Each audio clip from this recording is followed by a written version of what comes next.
بسم الله الرحمن الرحيم. السلام عليكم ورحمة الله وبركاته. Thank you very much, Mr. Diraj, for the nice introduction.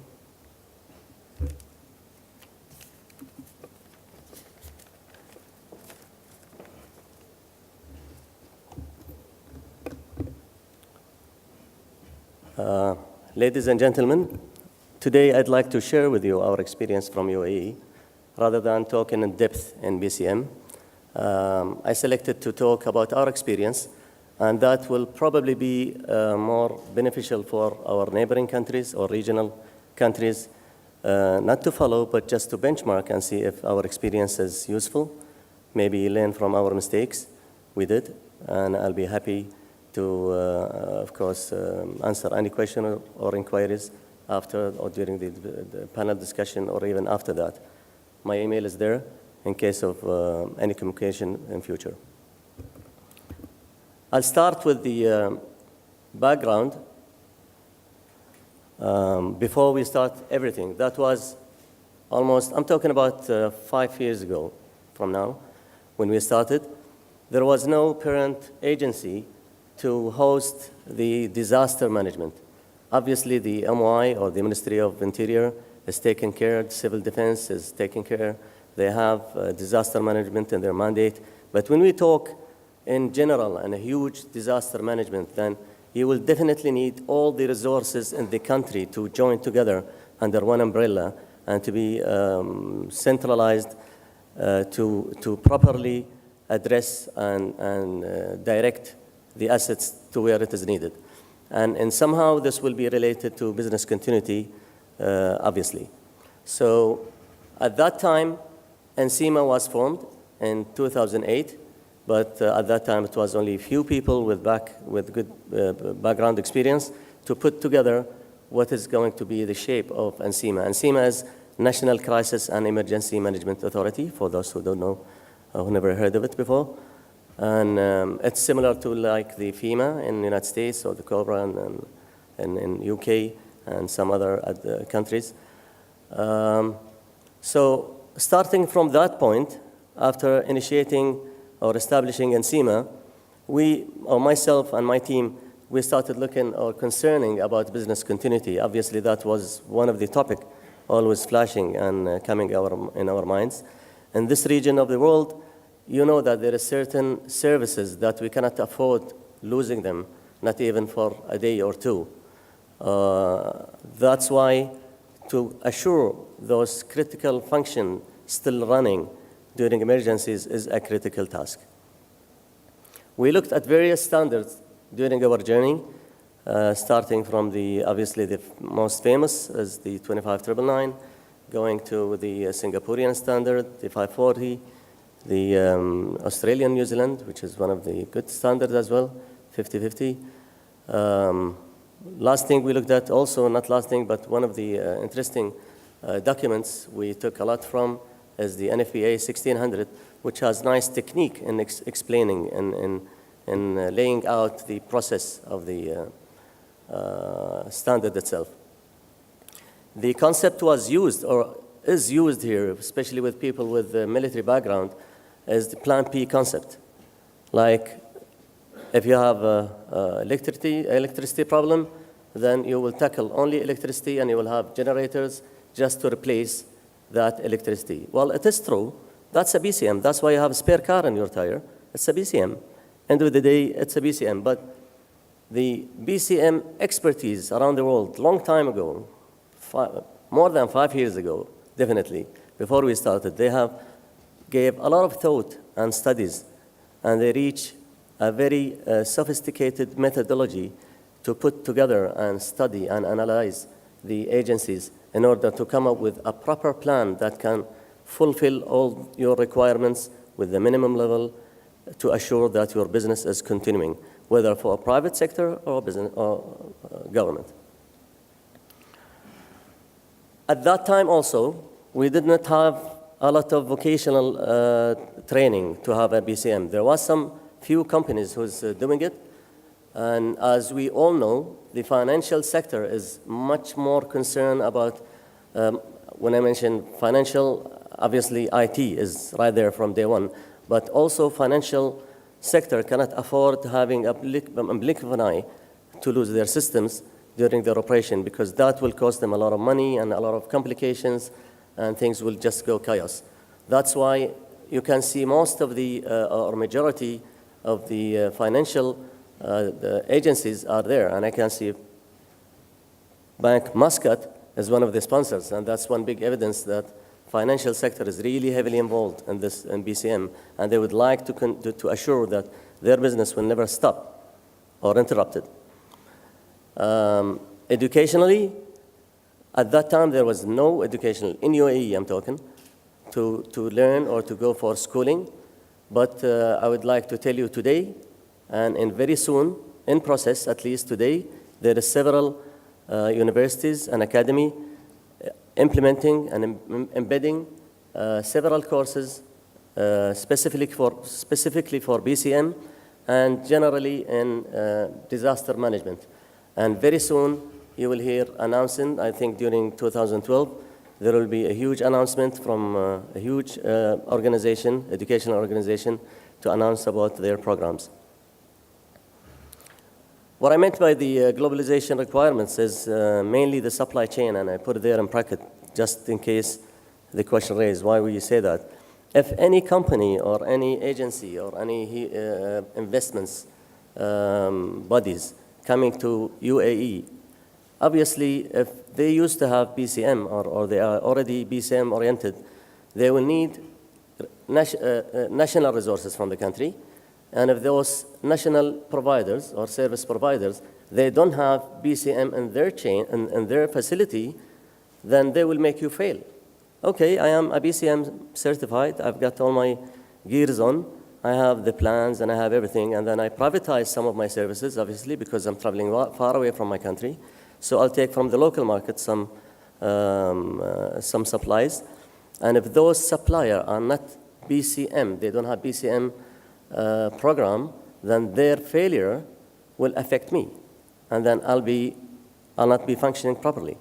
So therefore, we had this in mind, and we thought we have to have most of our possible or important agencies adapting BCM so we can welcome and we can make other companies implementing BCM comfortable practicing their duties in UAE. How did we start?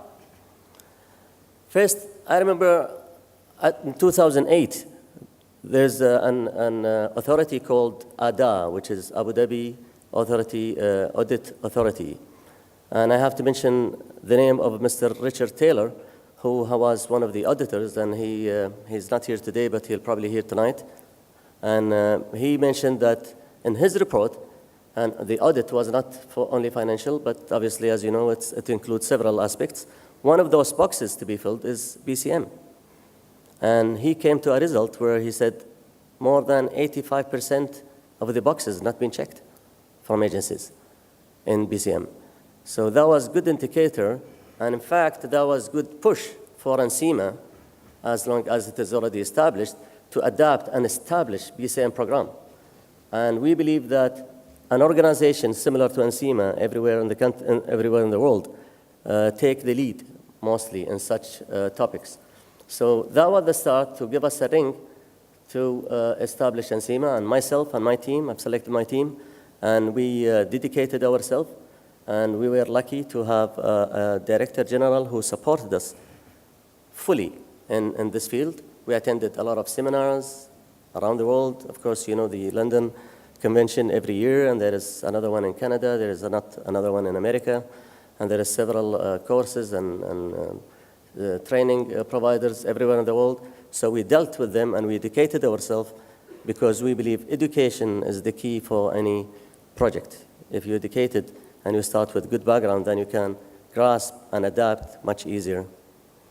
Otherwise, as you all know, money can't buy everything, but education is a different story. Upon or plus the establishment of NCEMA, another element, as you all know, legislations. Without legislation or some resolutions, we will not be able to even tell or enhance or not oblige, we cannot say oblige, but encourage the government entities or the private sector to engage BCM program in their entity. Therefore, in 2011, there was the first resolution that mentioned BCM as part of NCEMA's role, and the role was to provide the standard and provide the technical assistance and technical advices. And in fact, so far this is our task in NCEMA, but we expect things will increase in future after we build up our own capabilities and become more strong in this and the resiliency in general. And to do this, we have to start from somewhere. And we thought the first milestone we have to start is the standard. Either we pick a standard and follow it, or we make our own standard if we can. So we came up with something in between, in fact. We came up with a guidance, but we called it standard and guidance. But when you read it, you feel it's more into a guidance on how to build up your own BCM program in your entity. And we thought also that one of the most challenges or barriers into making our nation here to read and educate and go faster is the language barrier. So we took decision that we will work all in Arabic. So what we did simply is we just translated all the documents I mentioned earlier into Arabic and then read it all in Arabic, understand it in Arabic, digest it very well, and then come up with another document, new document that suits UAE government, matches our operation model in sense of like UAE, as probably most of you know, we have federal government, we have local governments. Every government has its own crown prince palace or executive council that take care of the local government. Federal government is headed in Abu Dhabi headquarters, all the ministries. Every country has different system, but what I'm trying to show here is we did need a special tailor-made BCM program that can work in our country. And when we added this to the language, it became much more easy and accepted. And in fact, probably in the next slides, I'll talk more about this. In fact, this slide. I don't have much slides. I have less than 5 or 8 slides, so we'll jump on straight to the standard. We called it AE HSC 7000 simply because AE is the short name for United Arab Emirates. HSC is the Higher Supreme Council, which NCEMA is working under. And 7,000 is a 5-digit number that we had to pick, and we thought 7,000 is the 7 Emirates. And as long as we have a federal document, then 7,000 will give us with name, and the first issue in 2012. We definitely needed some SMEs, or subject matter experts, to help us at the beginning. And I would have to mention Mr. Douglas, Mr. Amin, and he's here today in this hall, who we contracted with during 2010, I believe, for a whole year. And we had a very, very big help in establishing and have enough confidence in ourselves to start this program. And I remember the first question I asked a long time ago is, can we do it? He said, American way. Sure, why not? So that was the kickoff start when we started building our own program, tailoring our own standard, tailoring our own guideline along with it.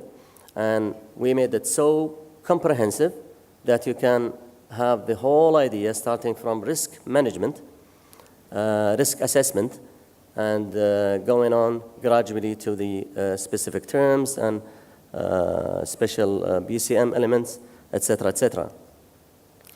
I mentioned about the language. It's in Arabic and English. Of course, there's 2 versions. You will recognize very easily as soon as you see the document we have issued, which is the standard, we call it. And by the way, it is in the final stages in the printing shop, just to make the final touches and start printing. All technical information and technical languages ready, in both languages. It also contained the operating model I mentioned, tailoring for UAE, but that's only 1 page, and any other neighboring country will be very easy just to dismiss that page and have their own operating model. We called it 3-on-1. There is no facts, but only the first three. So what I meant by 3 is it will have, the first part is the specifications, second part is the guidance, and we added, and by the way, those 2 we took from, and I remember the NFPA 1600, which have similar layout, and we added also a 3rd chapter called Toolkit, or models. And in the 3rd chapter, at the present version, and I say present version because in 1 year time we'll have the 2nd version, and obviously that's due to the 22301, and we'll have to go closer to it. But fortunately, we had a vision or some information about the 22301 and what is the differences and what are they planning, especially the engagement of the leadership and to integrate the system all together under one umbrella. And this is what are we doing, in fact, in NCEMA, to build our own NCEMA program. And we made it as an IMS, Integrated Management System. And that will plug in, we should be able to plug in the business continuity within the Integrated Management System together. Next step in our program, and I believe this is the last slide with information. There is an awareness program, or we should, and this is my experience in UAE, what we have seen, we should execute a very huge awareness program. The awareness program talks about 3 levels, like executive levels, those who will be responsible and in charge of the program, and the employee. All employee, they should know that there is a BCM program.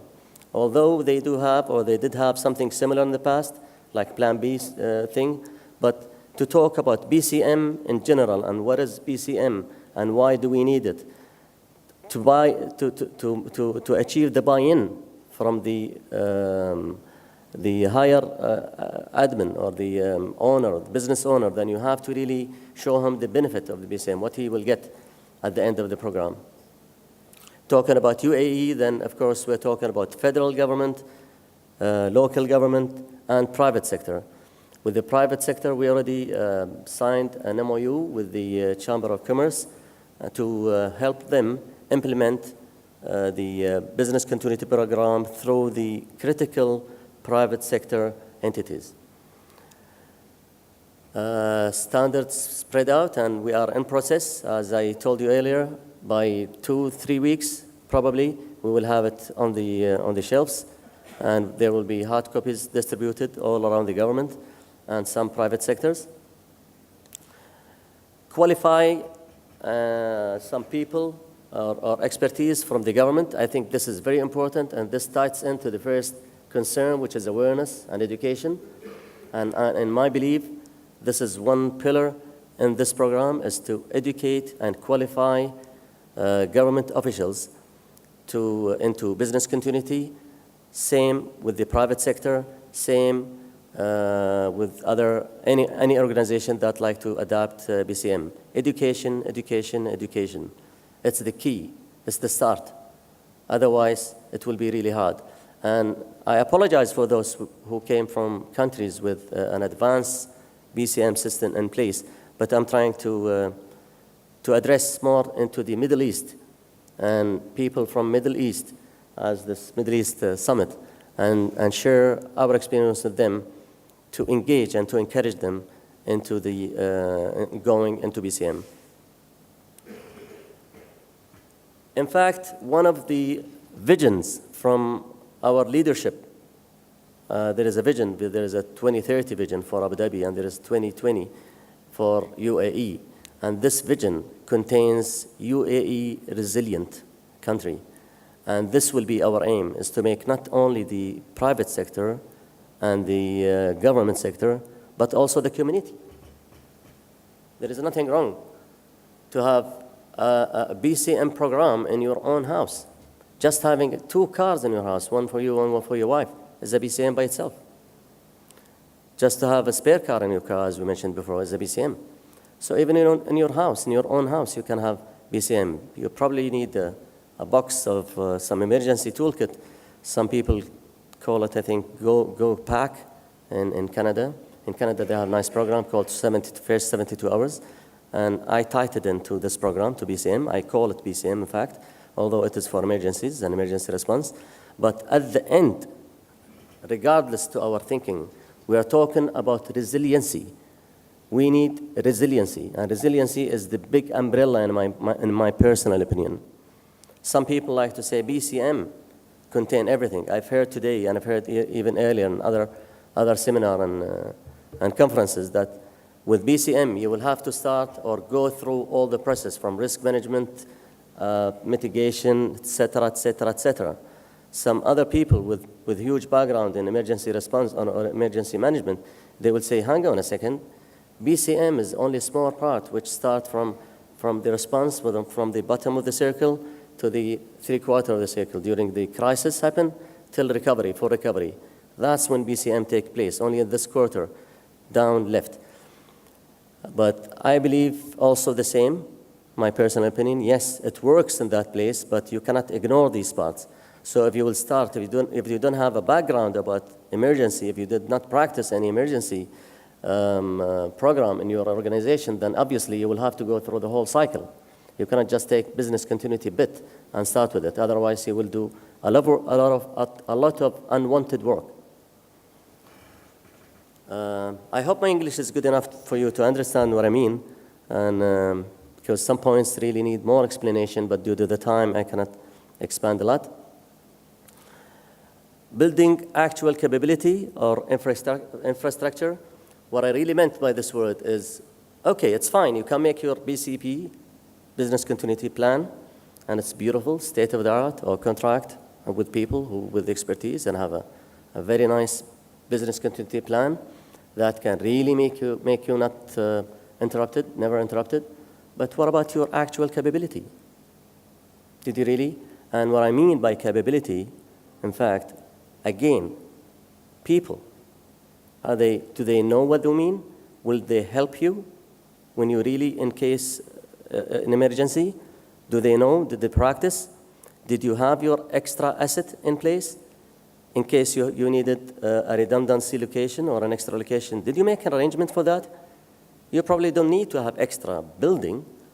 Obviously, that will be a duplication. Otherwise, we will have to duplicate the whole city, right? We cannot do that. We cannot afford to do that. But we have to share resources.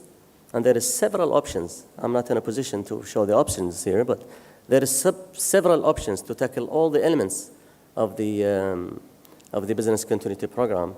And as we all know, some people call it the triple R, which is triple P. Triple P, that the people, premises, processes, and processes contain all IT and thing. Well, we cannot duplicate all these three.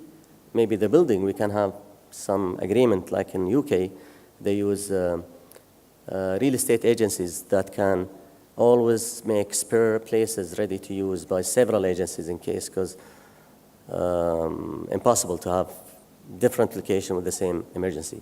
I'll not talk much about these things, and I don't like to go deep, but I only wanted to show that to have the capability is to have everything in place, at least prepared and well prepared earlier, and have it on the ground, materialistic. I think this leads us to the last slide, which is only a simple graph. I had to make some drawing because I know it's always boring without some drawing. I wanted to show here in this example,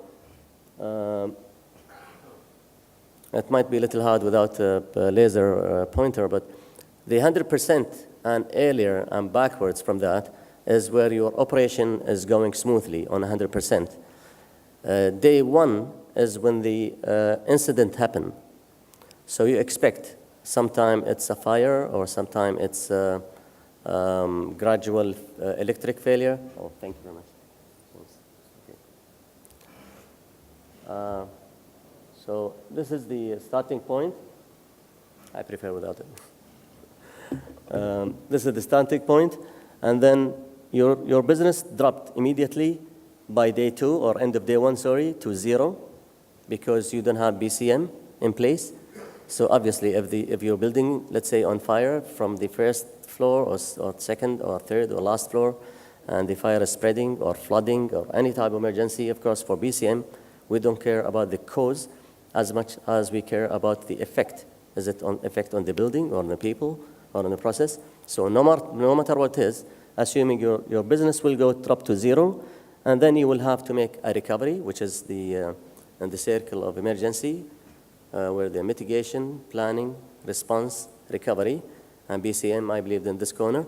So you will have to make a response team go ahead to make recovery to your building or to your facility in order to go back to normal operation, which is 100%. By pressing this button, we see where, in my opinion, how BCM could engage.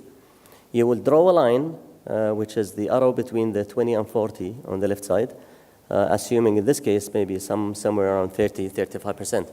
We think in this case, in this example, that this company hire policy or the policy for the BCM is to reduce to 30% only. That's the minimum they can produce to maintain their name and maintain their market share and everything. So if that's their aim is to go down only to 30%. So the team will start from the zero. The BCM team will start together, prepare their plans, get ready. By day 2, they should be able to reach that 30, whether from another location, whether using their extra equipments, whether for using different procedure. If everything was on plan and in reserve, they will never drop below that 30%. On day 4, in this example, the entity or the people, emergency response people, they reach a recovery stage, let's say an example, flooding, then they did move all the water out and all the equipments out, and they can reach the level where they can regain all those activities practiced from the other location. And then in this case, the BCM team will just have to surrender go back to their original location, and the building will resume from where it is.